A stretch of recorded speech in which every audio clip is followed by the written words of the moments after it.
رب العالمین والصلاة والسلام علی رسول الکریم وعلی آلہ وصحبہ اجمعین۔ آج کی اس تربیت گاہ کا اختتامی خطاب ہمارے قائد اور مربی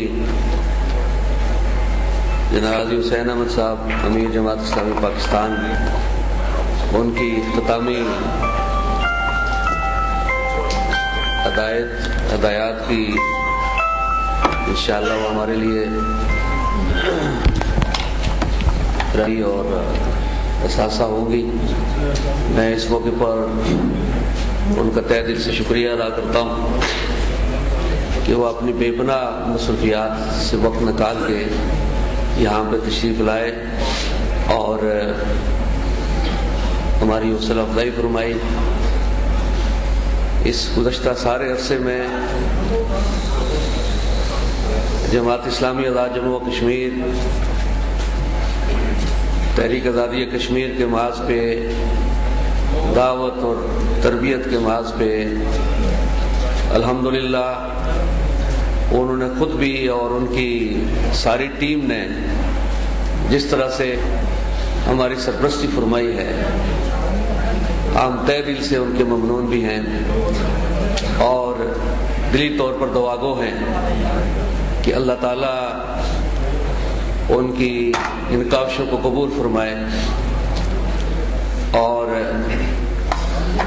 ان کی سرپرستی کے نتیجے میں آزاد کشمیر میں، گلگت بلتستان میں جماعت اسلامی آزاد جموں و کشمیر کے نظم سے اس کی وسعت جو الحمدللہ اقامت دین کے لیے جو جدوجہد ہو رہی ہے،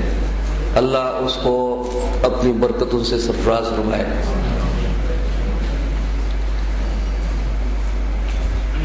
محترم قاری صاحب کی خدمت میں آج کی جو تربیت گاہ اس حوالے سے کرنا چاہتا ہوں کہ ہم نے اس سال اپنی فیلڈ کی ٹیم کی مستقل تربیت گاہ کا ایک اہتمام کیا جو ماہانہ بنیادوں پر ہوتی ہے اور یہ ہماری چوتھی اطلاع ہے۔ اس میں ہمارا ہدف یہ ہے کہ ہم فیلڈ کی جتنی ٹیم، بالخصوص ہمارے ہر سطح کے ذمہ داران اور نئے افراد جو جماعت کی رکنیت کی منزل پہنچتے ہیں، یا انشاءاللہ جو ہدایات ہیں وہ امیر محترم وہ ہمیں ان سے نوازیں گے، وہ ہمارے لیے جو مسائل اور چیلنجز ہیں ان کے حوالے سے بھی ان کی ہمہ پہلو نگاہ ہے۔ اور آپ سے بھی میں یہ گزارش کرنا چاہتا ہوں کہ آپ نے جو کچھ یہاں پہ سیکھا ہے، پروگرامات کی شکل میں، مذاکروں اور ڈسکشن کی شکل میں، یعنی اس میں ہمارا ہدف یہ ہے کہ ہماری اس تنظیم سے وابستہ ہر فرد اور بالخصوص ارکان جنرل کونسل، آج ہمارے بعض ساتھیوں نے رکنیت کا حلف پڑھا ہے اور اس کے دوران بھی کیفیت دیکھی کہ شدت جذبات کے ساتھ ہمارے بعض ساتھیوں کی کیا کیفیت رہی ہے، تو یہ ایک بہت بڑی ذمہ داری کا حلف ہے۔ اللہ کی رضا کے حصول کے لیے ہم اس تنظیم میں داخل ہوتے ہیں اور اقامت دین کو اپنی زندگی کا مشن بناتے ہیں اور اللہ سے ایک اضافی ہم عہد کرتے ہیں۔ ایک عہد تو ہم نے کلمہ پڑھتے ہوئے اللہ سے کر رکھا ہے اور جماعت کے اس نظام کے تحت اس عہد کی تذکیر کا اہتمام ہوتا ہے اور اقامت دین کو زندگی کا مشن بنانے کا ہم عہد کرتے ہیں، تو اس کا نتیجہ یہ ہونا چاہیے کہ ہماری ساری سرگرمیاں اور توانائیاں اور ہماری سوچ اور فکر اور طرز عمل اس میں اقامت دین، اسی کو ترجیح حاصل ہونی چاہیے۔ اور اگر یہ ہو جائے تو یہ ہمارے پاس اتنی بڑی ٹیم ہے کہ یہی ایک بہت بڑے انقلاب کا عنوان بنتی ہے۔ اور آزاد کشمیر کے حوالے سے اس محاذ پہ ہماری ذمہ داری ہے کہ وہاں پہ ہم حالات کو تبدیل کریں اور تحریک کے اہداف کو ہم حاصل کریں۔ ہم اس بین الاقوامی تحریک کا حصہ ہیں جس کی سرپرست اللہ کے فضل و کرم سے جماعت اسلامی پاکستان کر رہی ہے اور ساری دنیا میں اسلامی تحریکیں وہ اس کو اپنے مربی اور محسن سمجھتے ہیں. تو الحمدللہ ہمارے لیے یہ ایک اضافی ہمارے لیے اعزاز ہے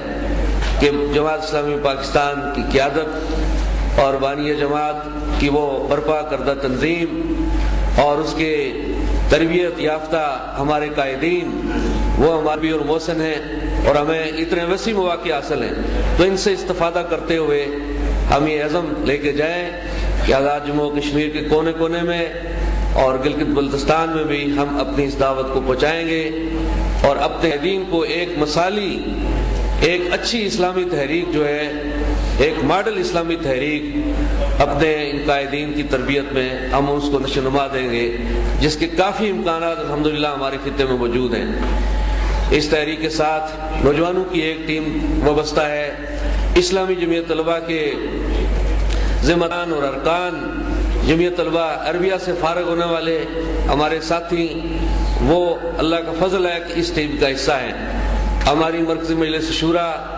اور ہمارے ضلعوں کے ذمہ داران حلقوں کے ذمہ داران مختلف سطح کے ذمہ داران ہمارے وہ ساتھی ہیں زمانے طالب علمی میں اسلامی جمعیت طلبہ سے تربیت حاصل کی ہے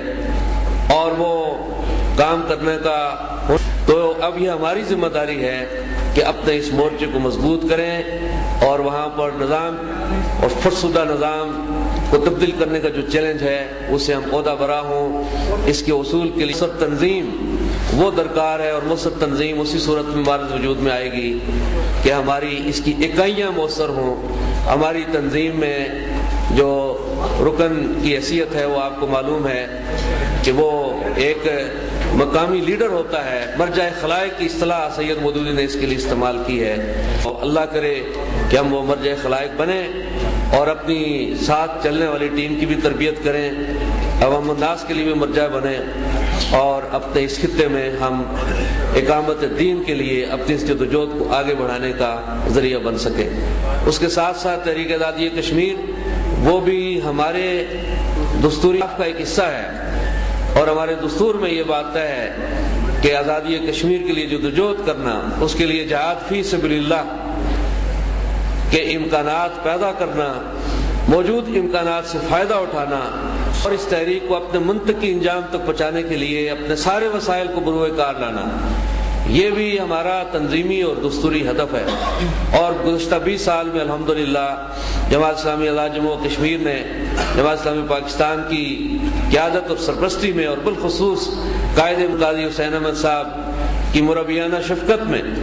بڑے بڑے چیلنجز سے ہم عہدہ برا ہوئے اور بیس کیمپ میں الحمدللہ وہ کردار ہم ادا کر سکے جو کہ حکومتوں کی کرنے کا تھا. تو یہ کردار ہمارا جاری اور ساری ہے, وہاں پر تحریک جاری اور ساری ہے. وہ مختلف خطرات عالمی سطح پر صورتحال, پاکستان کی سطح پر جو صورتحال ہے اس میں ہمارے لیے کتنے بڑے خطرات بھی ہیں اور امکانات بھی ہیں کہ فیلڈ میں الحمدللہ سید علی گیلانی اور ان کے رفقا سید صلاح الدین اور مجاہدین کرام وہ میدان کارزار میں ڈٹے اور وہاں کے ہمارے بھائیوں نے اور بزرگوں نے